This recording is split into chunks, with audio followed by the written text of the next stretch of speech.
Penampakan buaya putih. Sejak lampau, kemunculan reptil yang masuk dalam keluarga Alligatoridae ini selalu meninggalkan jejak misteri. Mitos ini semakin subur di berbagai daerah di Indonesia dan melabur ke sanubari budaya setempat berabad-abad lamanya. Ada yang bilang buaya putih adalah jelmaan siluman. Sementara sebagian masyarakat percaya penampakan buaya putih dikaitkan dengan sebuah pesan dari alam gaib. Dekade 80-an, film horor nasional dibanjiri dengan cerita berlatar belakang buaya penampakan buaya putih. Alhasil, konotasi magis pun melekat. Tak kala buaya berkulit putih digambarkan sebagai astral yang mampu menculik manusia ke dalam alam lain. Seperti apa kisahnya? Inilah Misteripedia Buaya Putih versi On The Spot.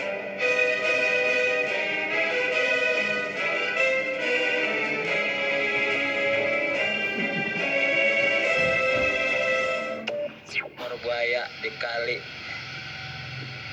Bantar Gebang. Tuh buayanya.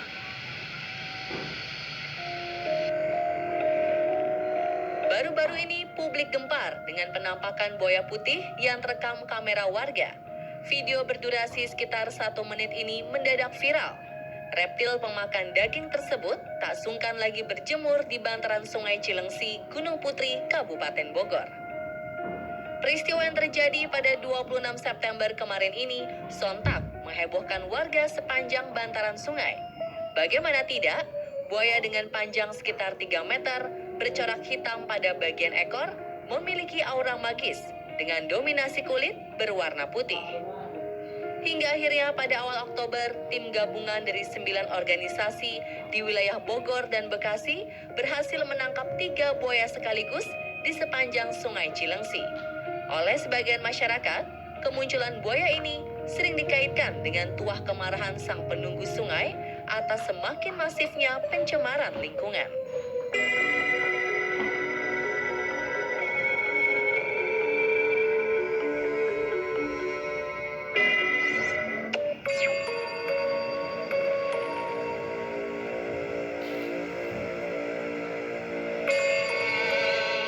Kemunculan buaya putih selalu beririsan dengan kisah tak ternalar yang bermuara pada mitos atau urban legend.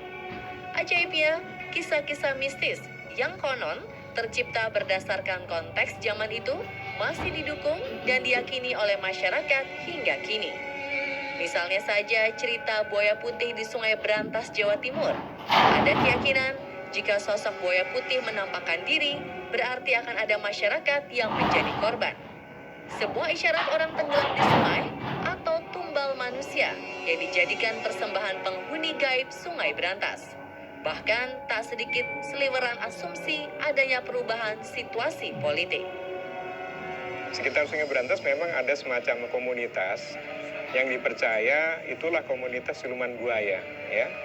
Dan itu dalam kehidupan sehari-hari mereka juga hadir. Misalnya di pasar, mereka juga hadir tuh siluman itu. Dan tandanya katanya begini, kalau ada manusia-manusia laki-laki yang biasa pergi keluar tuh laki-laki, perempuan enggak. Kalau tidak ada legokan ini, dia lurus saja, itu siluman. Dan mereka juga belanja, mereka berinteraksi, mereka juga kadang-kadang menanggap wayang dari dunia kita dibawa ke sana.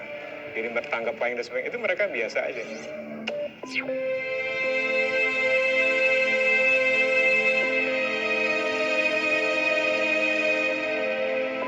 Danau Tolire dan buaya putih adalah misteri dari sebuah legenda masyarakat Ternate dan Maluku Utara umumnya. Alkisah seorang pemimpin desa berbuat asusila dengan putri kandungnya hingga mengandung. Ternyata hubungan terlarang tersebut diketahui oleh penduduk dan mengakibatkan diusirnya ayah dan anak tersebut. Terlalu kepalang malu, mereka bergegas pergi dari desa yang terletak di kaki gunung Gamalama tersebut. Tiba-tiba datanglah sebuah gempa besar yang diyakini sebagai hukuman dari Yang Maha Kuasa. Tak hanya kepala desa dan putrinya saja yang terkena kutuk, namun seluruh warga juga terkena imbasnya. Danau Tolire besar adalah manifestasi sang kepala desa. Tolire kecil adalah putrinya, sedangkan warga desa menjelma menjadi buaya putih. Itulah legenda terciptanya Danau Tolire dan mitos buaya putih yang masih lestari terwariskan hingga kini.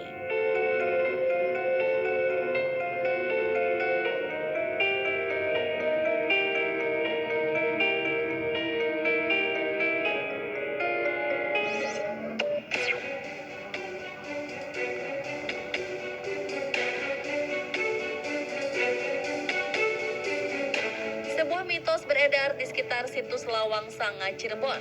Sebuah keyakinan tentang keberadaan buaya putih. Buaya yang hidup di Sungai Krian untuk menjaga kelestarian situs.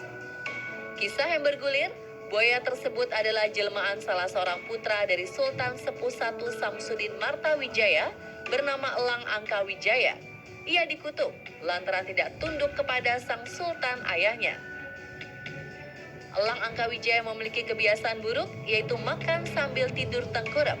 Karena sulit dinasehati, sang sultan berujar kalau anak yang makan menyerupai buaya. Tiba-tiba sang anak berubah menjadi buaya putih berkat sabda sang sultan sendiri. Hingga kini, masyarakat sekitar Sungai Krian masih mempercayai mitos buaya putih tersebut. Bahkan ada tradisi tersendiri saat ada masyarakat melihat penampakan buaya putih seperti tradisi lempar tumpengan ke sungai.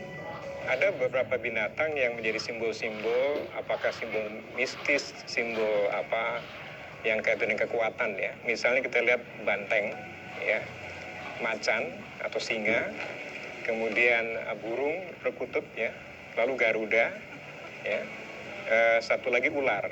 Jadi kalau memang binatang dikaitkan dengan buaya lebih banyak kepada siluman, apalagi buaya putih misalnya. Oleh karena itu banyak cerita ini dalam cerita rakyat ya.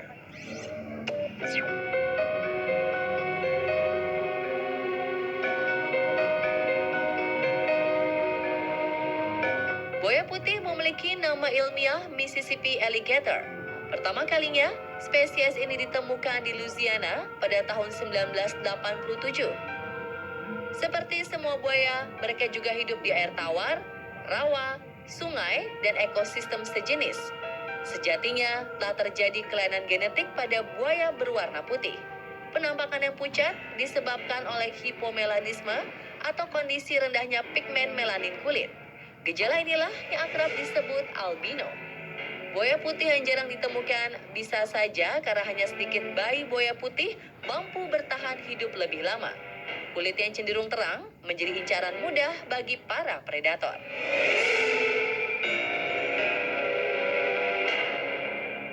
Dan pemirsa, itulah tadi Misteripedia Misteri Buaya Putih versi On The Spot.